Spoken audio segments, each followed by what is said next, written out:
এখানে ইতিহাস তুলে ধরা হয় কেন জিহাদ ফরজ। আপনারা জানেন এই লোকগুলো বাংলাদেশে প্রথম হামলা করেছে বিভিন্ন জায়গায় ইসলাম আর মুসলিমকে মুছে দেওয়ার মাধ্যমে।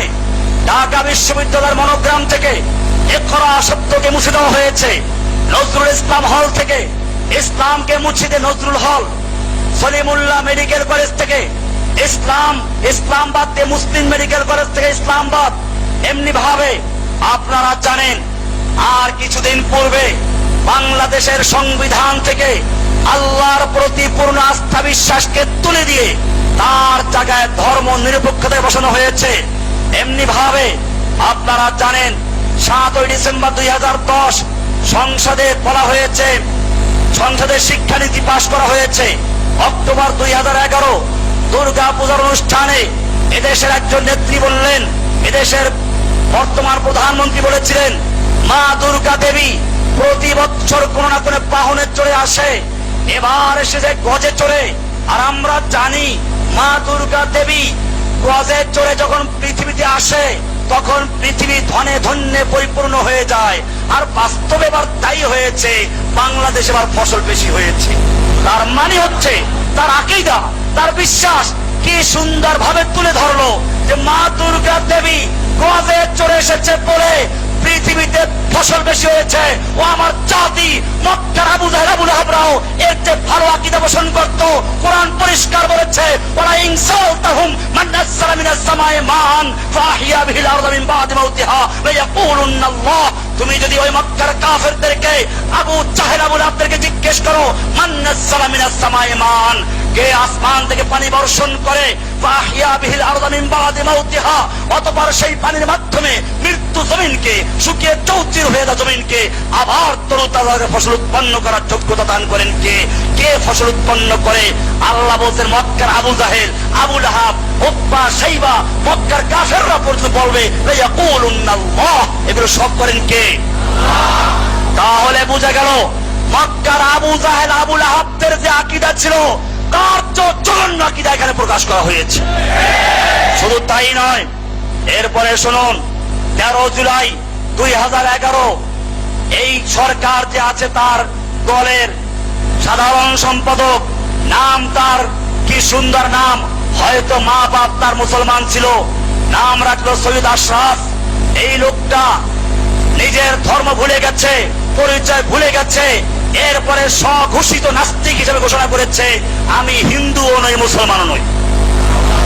ভাইয়েরা আমার, এরপরে আর একজন সংসদ উপনেতা, একটা নারী শাহজাদা চৌধুরী, সংবিধান থেকে ধর্মের কালো ছায়াটুকু মুছে ফেলা হবে এই বক্তব্য সে দিয়েছে।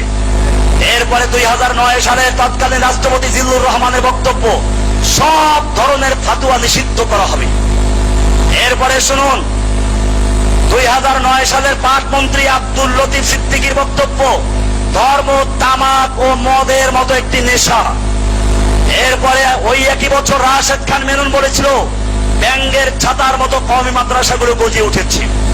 10ই ডিসেম্বর 2011 ইসলামী ফাউন্ডেশনের ডিজি, ইসলামী ফাউন্ডেশনের অনুষ্ঠানে তৎকালীন ধর্মমন্ত্রী, এখনো বোধহয় আছে, শাহজাহান মিয়া, তিনি বলেছেন, মারা গেছে, রাসূলুল্লাহ সাল্লাল্লাহু আলাইহি ওয়াসাল্লাম মসজিদের অর্ধেক জায়গা হিন্দুদের জন্য খালি করে দিয়েছিলেন। নাস্তিকতার একটা সীমানা আছে। এটা কোত্থেকে বলছে? আসলে তাদের সঙ্গে যে আলেমরা আছে এই লোকগুলো কোরআন হাদিস জানে না।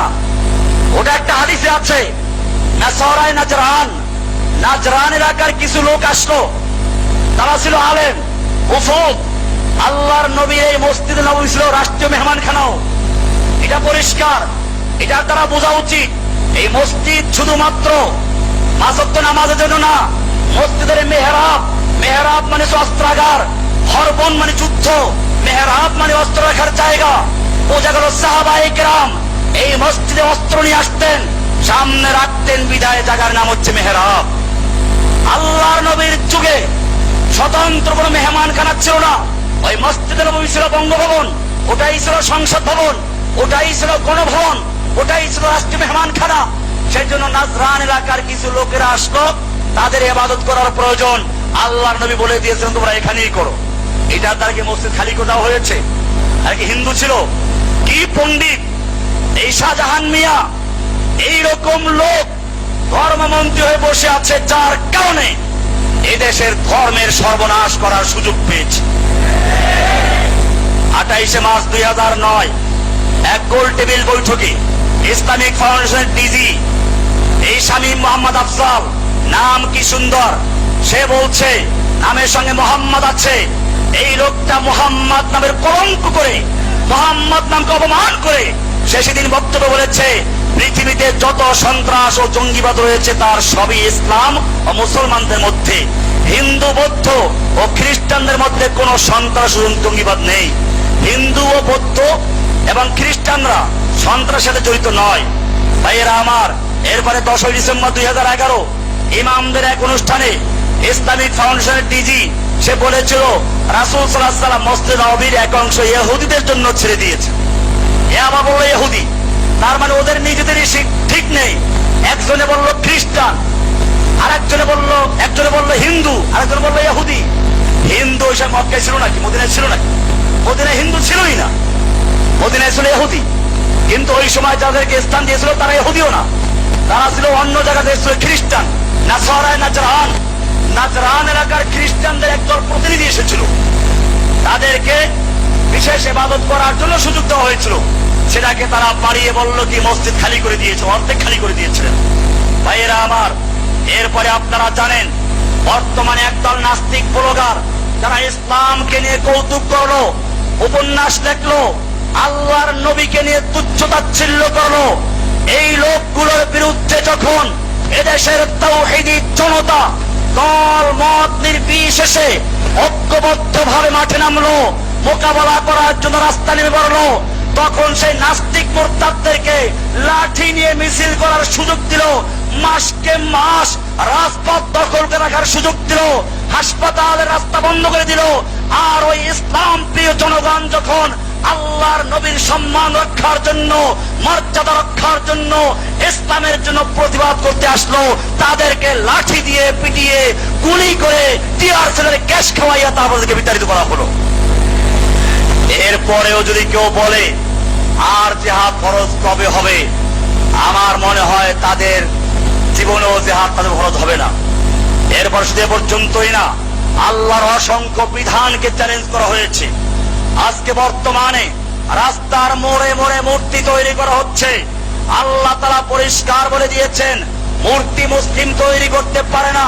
ইব্রাহিম আলাইহিস সালাম যখন মূর্তি তৈরি করার যুগে আসলেন, কি বলছেন? কোরআন পরিষ্কার বলছে তাল্লাহি লাআকিদান্না আসনামাকুম বাদা আন তুওয়াল্লু মুদবিরিন।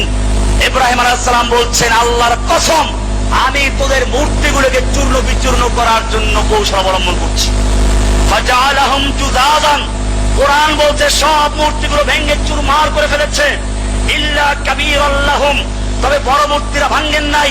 লাআল্লাহুম ইয়ারজিউন, যাতে করে এই বড় মূর্তির কাছে এসে প্রার্থনা করতে পারে, জিজ্ঞেস করতে পারে কে করলো, আরো যেন তাদের বোকা বানানো যায়। এটা আছে সূরা আম্বিয়া 21 নম্বর সূরার 57-58 নম্বর আয়াত। এমনি ভাবে মদ জুয়া, কোরআন পরিষ্কার বলছে ইয়া আইয়ুহান নাবিয়্যু ইন্নামাল খামরু ওয়াল মাইসিরু ওয়াল আনসাবু ওয়াল আজলামু রিজসুম মিন আমালিশ শাইতানি ফাজতানিবু।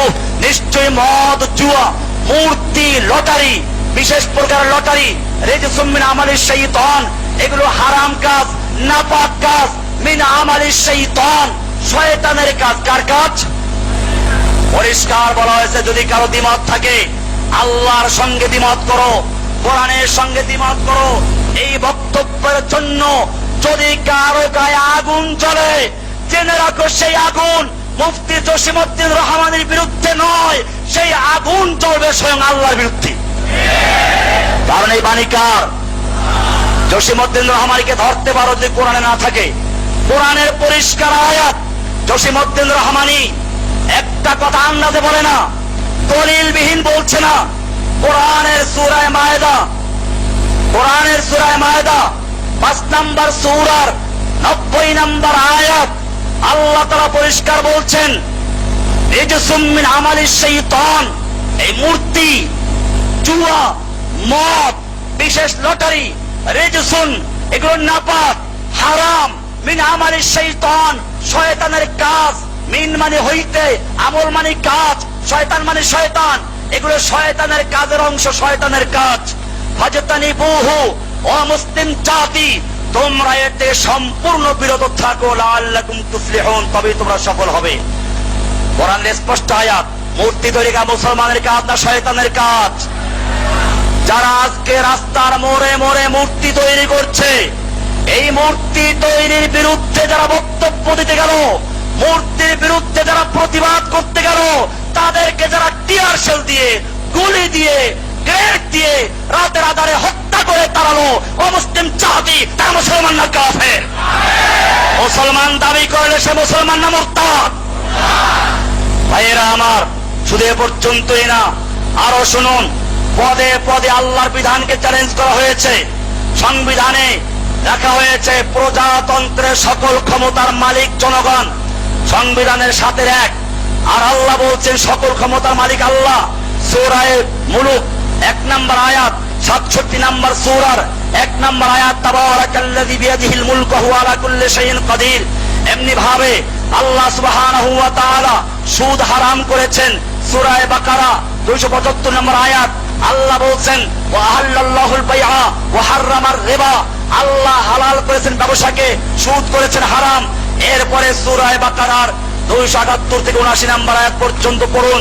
আল্লাহ তাআলা বলছেন, হে ঈমানদারগণ, ইয়া আইয়ুহাল্লাযীনা আমানুত্তাকুল্লাহা ওয়া দারু মা বাকিয়া মিনার রিবা, হে ঈমানদারগণ, তোমাদের যত পাওনা সুদ আছে, বকেয়া সুদ আছে, সবগুলো বর্জন করো। ওয়াত্তাকুল্লাহা ওয়া দারু মা বাকিয়া মিনার রিবা ইন কুনতুম মুমিনিন, যদি মুমিন হয়ে থাকো। এরপরে বলছেন ফাইল লাম তাফআলু, যদি তোমরা আল্লাহর বিধান জানা সত্ত্বেও, আল্লাহর বিধান জানার পরেও সুদ বর্জন করতে না পারো, আল্লাহ তাআলা বলছেন ফাযানু বিহারবিম মিনাল্লাহি ওয়া রাসূলিহি, তাহলে তোমরা আল্লাহ এবং আল্লাহর রাসূলের সঙ্গে যুদ্ধের এলান করে দাও।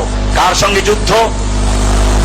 আমার জাতি আল্লাহর এই হারামকৃত সুদকে হালাল করে দেওয়ার জন্য ব্যাংকের লাইসেন্স দিয়ে বৈধ করে দিয়েছে।